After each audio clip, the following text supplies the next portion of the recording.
बिस्मिल्लाहिर्रहमानिर्रहीम। अस्सलामु अलैकुम। मुअज़्ज़ज़ सामीन इकराम, ख़त्म नबूवत के कानूनी तकाज़े। ख़त्म नबूवत का ये पहलू कि जिस शख्स ने भी हजूर सल्लल्लाहु अलैहि वसल्लम के बाद नबूवत का दावा किया है या करेगा, वो कज़्ज़ाब, दज्जाल, झूठा, काफर, मुर्तद और वाजिबुल कत्ल है। ये इसका कानूनी तकाज़ा है। आलम इस्लाम में इससे पहले जब भी किसी ने ऐसा दावा किया तो जब तक मुसलमानों की हुकूमतें थीं, ऐसे अफराद को कत्ल कर दिया गया। सामीन, जैसा कि हजूर सल्लल्लाहु अलैहि वसल्लम के फ़ौरन बाद मुसलमा, कज़्ज़ाब और जो दूसरे बड़े बड़े मादियाने नबूवत उठ खड़े हुए थे, इनके खिलाफ जिहाद किया गया और इन्हें तहक़ीक़ किया गया। ईरान में बहाउल्लाह उठा तो वहाँ चूँकि मुसलमानों की हुकूमत थी, लिहाजा उसे कत्ल कर दिया गया। अब भी कोई बहाई ईरान में नहीं रह सकता, सब वहाँ से भाग चुके हैं। कोई वहाँ आएगा तो कत्ल कर दिया जाएगा। लेकिन बदकिस्मती से गुलाम अहमद कादियानी के दावे, नबूवत के वक़्त हिंदुस्तान में अंग्रेज़ की हुकूमत थी, हर शख्स को खुली छूट थी। अकबर आला आबादी ने बड़े खूबसूरत अल्फाज में वो नक्शा खींचा, गवर्नमेंट की खैर यारो मनाओ, गले में जो आए वो ताने उड़ाओ। कहाँ ऐसी आज़ादियाँ थी मुयस्सर, अना अल हक कहो और फांसी ना पाओ। अगर इस्लामी हुकूमत होती या मुसलमान हुकूमत ही होती तो मिर्ज़ा को ये जुर्रत ना होती। मुसलमान हुकूमतों के दौरान जिसने अना अल हक कहा वो सूली चढ़ा दिया गया और जिन लोगों ने नबूवत का दावा किया वो कत्ल कर दिए गए। लेकिन यहाँ अंग्रेज़ की हुकूमत थी जिसमें खुली छूट थी कि चाहो तो खुदाई का दावा कर दो, नबूवत का दावा कर दो, रसालत का दावा कर दो। कोई पूछने वाला नहीं, कोई पकड़ने वाला नहीं, किसी दारोगीर का कोई अंदेशा ही नहीं।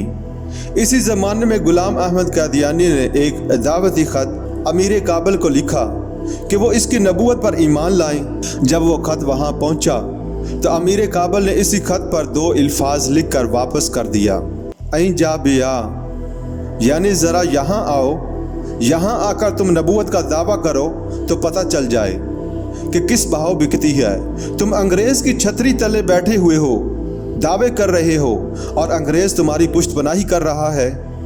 तुमने जिहाद को ख़त्म कर दिया, हुर्मत क़िताल का फतवा दे दिया। अंग्रेज़ को और क्या चाहिए। ग्लैडस्टोन जबकि बरतानिया का वज़ीर आज़म था, उसने अपनी पार्लियामेंट में कुरान को लहरा कर कहा था कि जब तक ये किताब मौजूद है दुनिया में अमन कायम नहीं हो सकता। ये तो जिहाद और क़िताल की बात करती है। तो अंग्रेज़ को और क्या चाहिए था कि अगर कोई इस क़िताल को मनसूख कर दे और मुसलमानों से जज्बा जिहाद और क़िताल फ़ी सबीलिल्लाह को निकाल दे तो इससे बड़ी और क्या खिदमत होगी। अमीर काबुल के दो लफ्ज़ी जवाब में ये पैगाम मुज़म्मर था कि अगर तुम्हें ये दावत देनी है तो ज़रा यहाँ आकर मुझे दावत दो ताकि तुम्हारे 14 तबक रोशन हों और तुम्हें मालूम हो कि इस दावा करने का मतलब क्या है।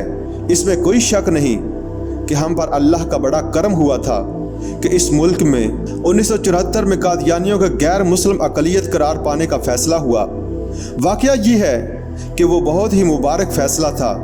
इसके लिए जो तहरीक उठी वो भी बहुत ही उम्दा थी, बहुत पुरअमन थी, बहुत मुनज़्ज़म थी। मौलाना सैयद मोहम्मद यूसुफ बेनूरी रहमतुल्लाह अलैहि इसके कायद थे।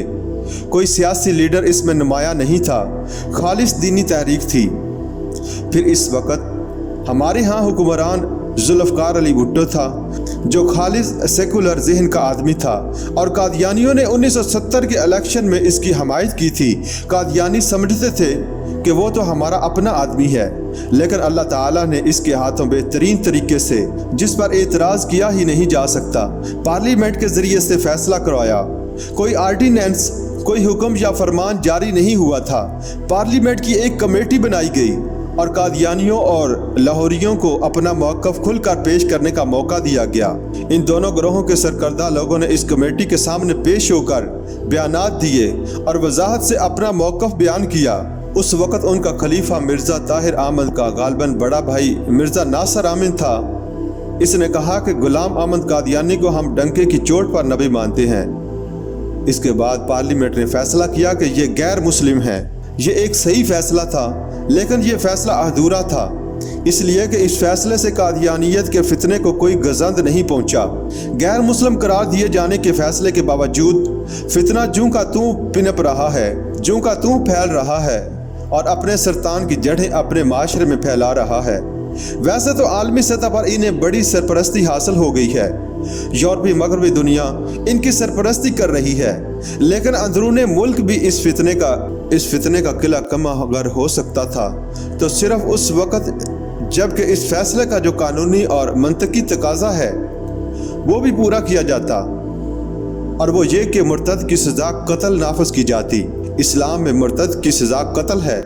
حضرت ابو بکر صدیق رضی اللہ تعالیٰ عنہ کے زمانے میں مدعیان نبوت سے قتال کیا گیا، اور اسلامی تاریخ میں جتنے بھی لوگوں نے نبوت کے دعوے کیے انہیں ہمیشہ قتل کیا گیا۔ لہٰذا مرتدین کی سزا قتل جب تک نافذ نہیں ہوگی اس فتنے کو کوئی گزند نہیں پہنچے گا، بلکہ وہ تو اس فیصلے کے بعد اپنے آپ کو مظلوم سمجھتے ہیں اور دنیا کے سامنے مظلوم کی حیثیت پیش کرتے ہیں۔ آپ جتنے چاہیں آرڈیننس نافذ کر لیں، لیکن وہ سارے اسلامی شعار استعمال کرتے ہیں۔ ان کے ہاں جمعہ کی نماز ہوتی ہے کہ وہ مسجد کی شکل نہیں بنا سکتے۔ ماڈل ٹاؤن میں ایک بڑی کوٹھی کے اندر ان کا جمعہ ہوتا ہے، ان کے عید کے اجتماعات ہوتے ہیں، وہ سارے شعار اسلامی کو استعمال کر رہے ہیں اور الٹا مظلومیت کا لبادہ اوڑھ لیا ہے۔ جیسے دنیا میں یہودیوں نے ہولوکاسٹ کی مظلومیت کا لبادہ اپنے اوپر اوڑھا ہوا ہے کہ ہم جو چاہیں نوع انسانی پر ظلم کر لیں، یہ ہمارا حق ہے، اس لیے کہ ہم نے ہولوکاسٹ کی صورت میں بہت بڑا ظلم سہا ہے۔ جرمنوں نے ہمارے 60 لاکھ آدمی ختم کر دیے تھے، تو ہم اگر 8-10 لاکھ فلسطینی اور دوسرے مسلمانوں کو قتل کر دیں گے تو کون سی بڑی بات ہے۔ اسی طرح قادیانیوں نے مظلومیت کا لبادہ اوڑھا ہوا ہے۔ ہونا یہ چاہیے تھا کہ جس روز بھی یہ فیصلہ ہوا ساتھ ہی واضح کر دیا جاتا کہ آج کی اس تاریخ سے پہلے جو قادیانی ہیں وہ تو اقلیت قرار پائیں گے، لیکن اس فیصلے کے نفاذ کے بعد جو شخص بھی قادیانیت اختیار کرے گا اس پر قتل مرتد کی حد جاری کی جائے گی۔